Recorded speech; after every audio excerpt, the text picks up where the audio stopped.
Assalamualaikum warahmatullahi wabarakatuh. Selamat pagi anak-anak Indonesia yang hebat. Selamat berjumpa kembali dengan Pondok Media. Pondok Media datang, belajar menjadi senang. Sebelum kita lanjut, silahkan yang belum subscribe dulu ya. Tekan tombol notifikasi agar kalian dapat update video terbaru dari kami.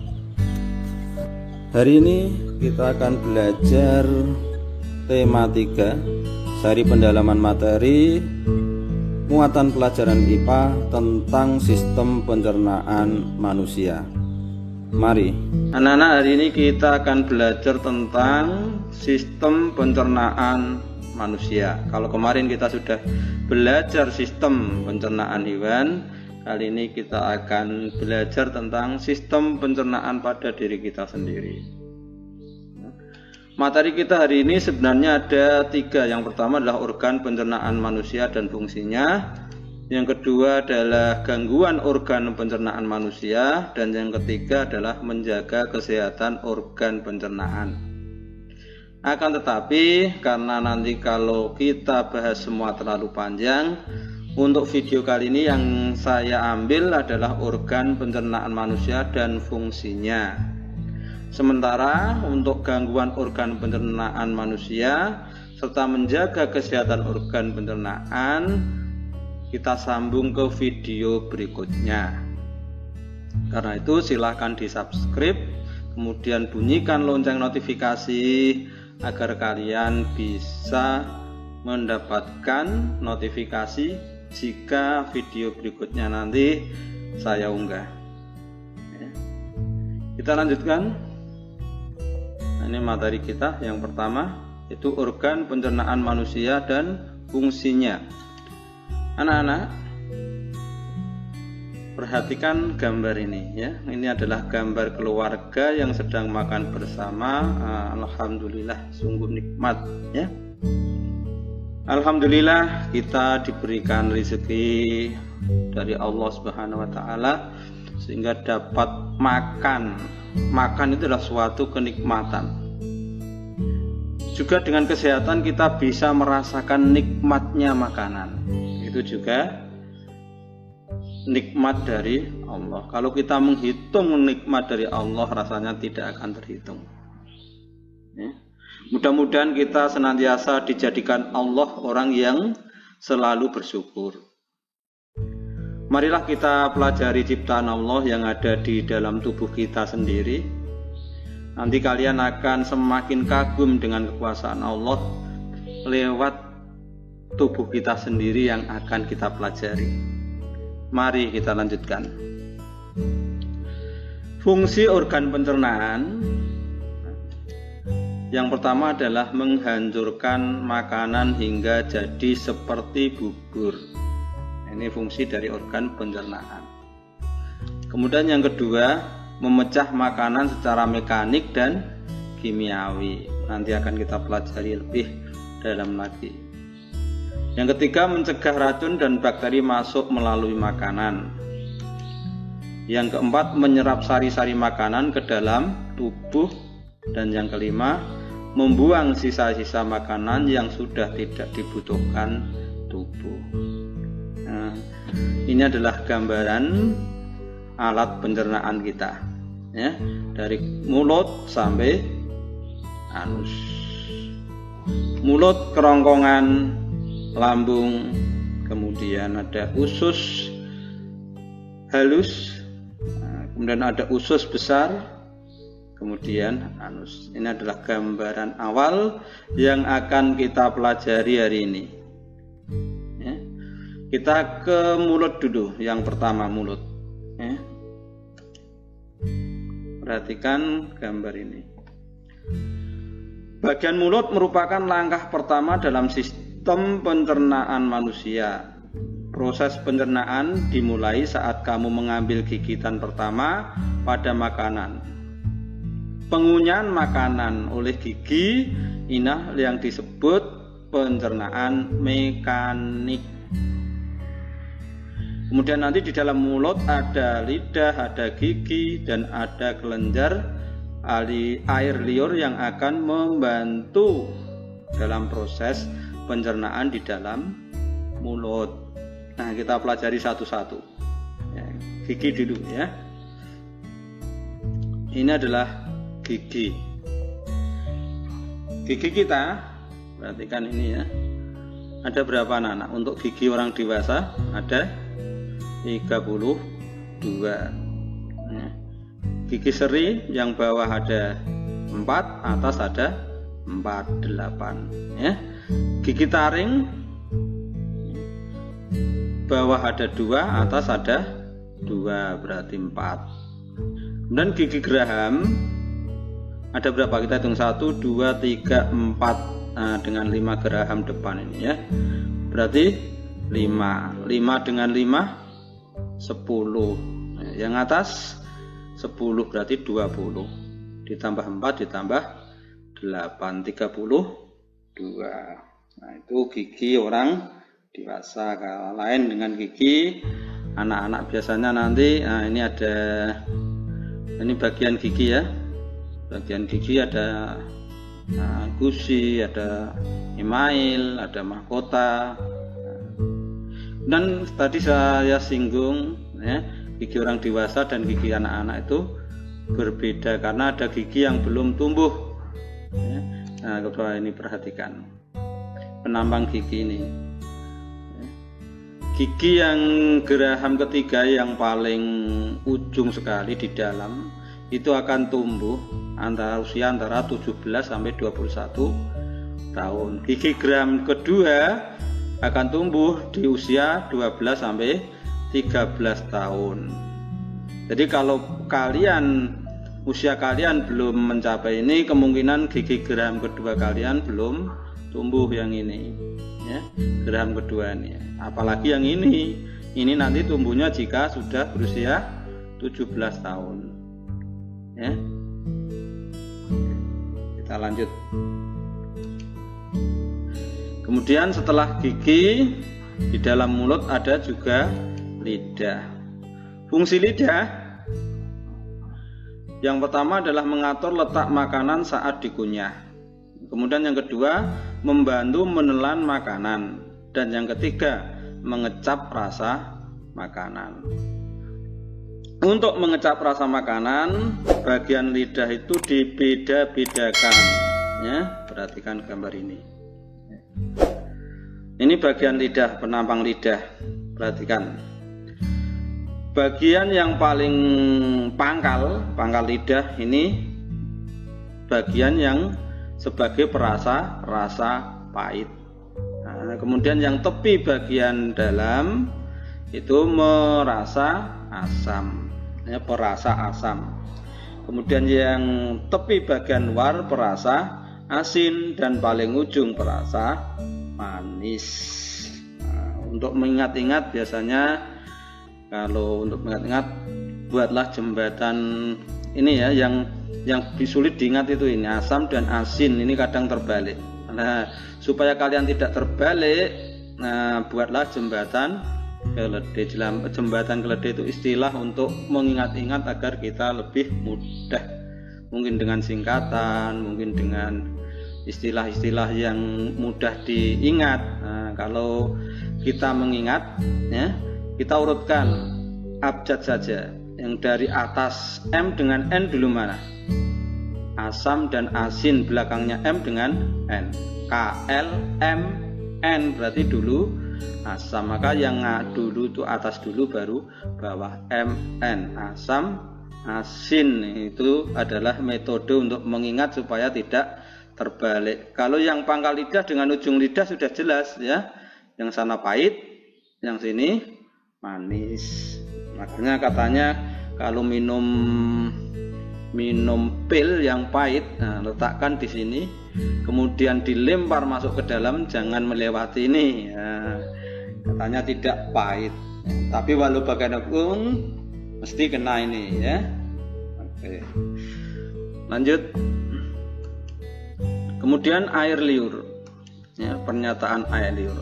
Saat makanan dikunyah dalam mulut, makanan dibasahi oleh air liur. makanan menjadi licin dan mudah ditelan. Selain itu, air liur mengandung enzim pektialin atau nama lainnya adalah amilase.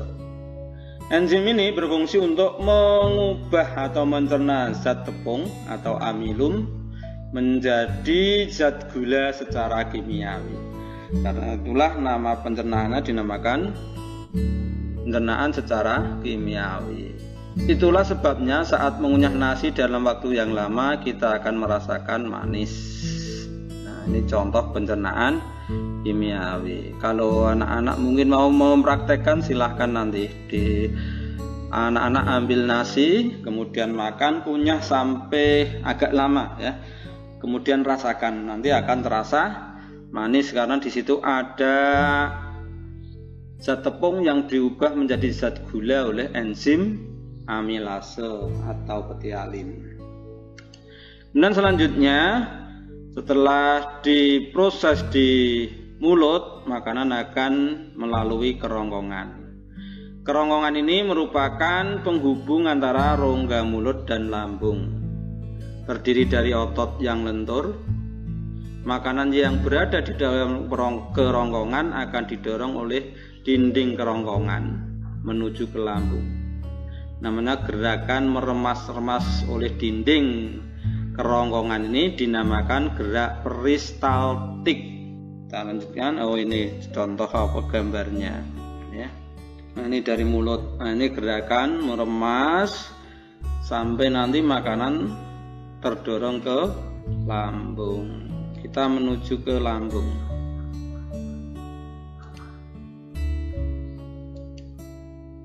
Nah, ini gambar lambung. Lambung merupakan organ berbentuk seperti kantong yang terdiri dari dinding berotot.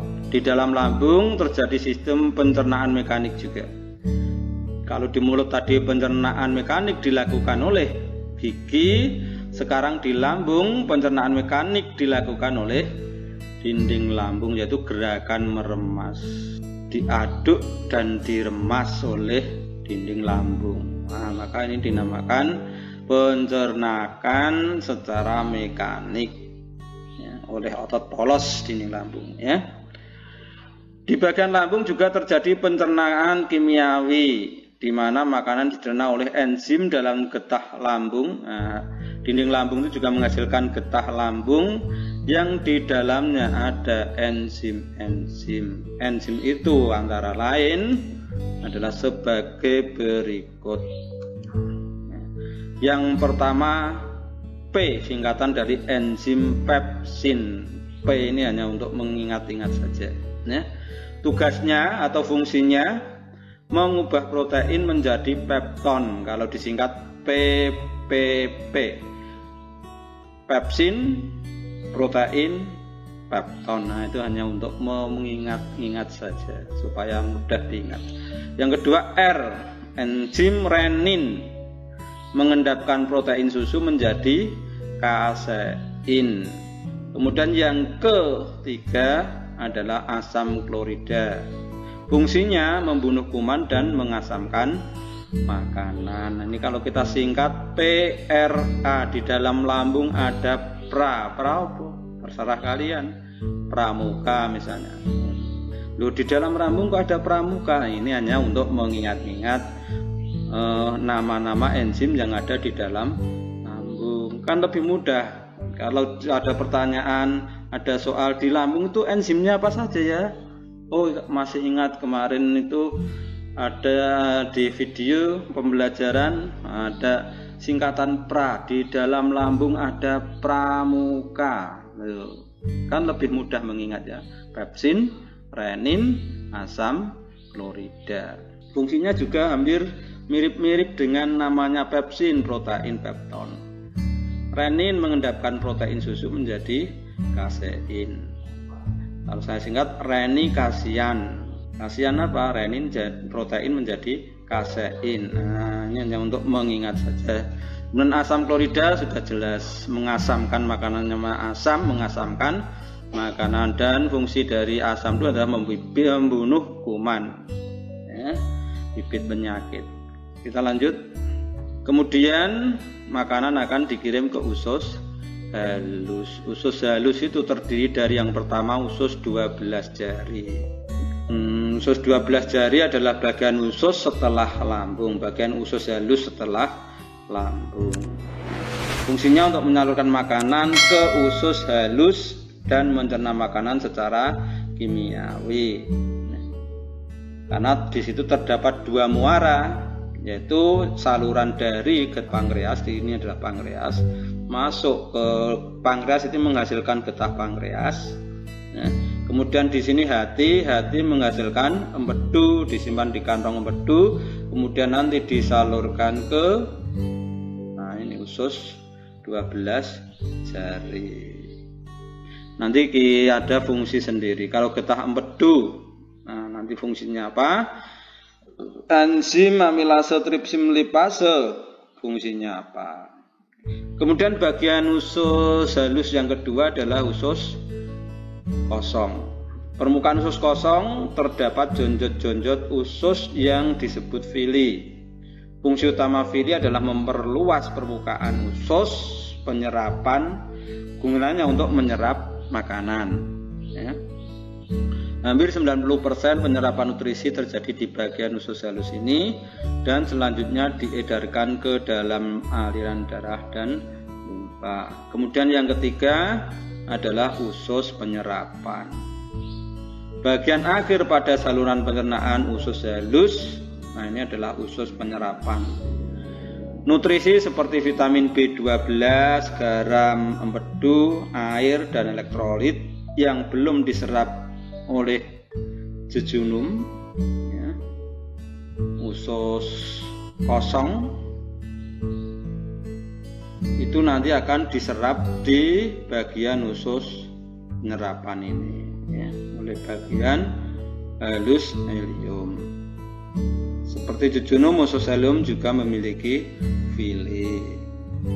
Kemudian tadi kita akan belajar tentang ini fungsi dari enzim-enzim yang dihasilkan oleh getah pankreas atau enzim yang terdapat dalam getah pankreas. Perhatikan nih, Yang pertama adalah enzim amilase. Enzim amilase, kalau kalian masih ingat, tentunya di mana tadi yang menghasilkan enzim amilase? Di dalam mulut.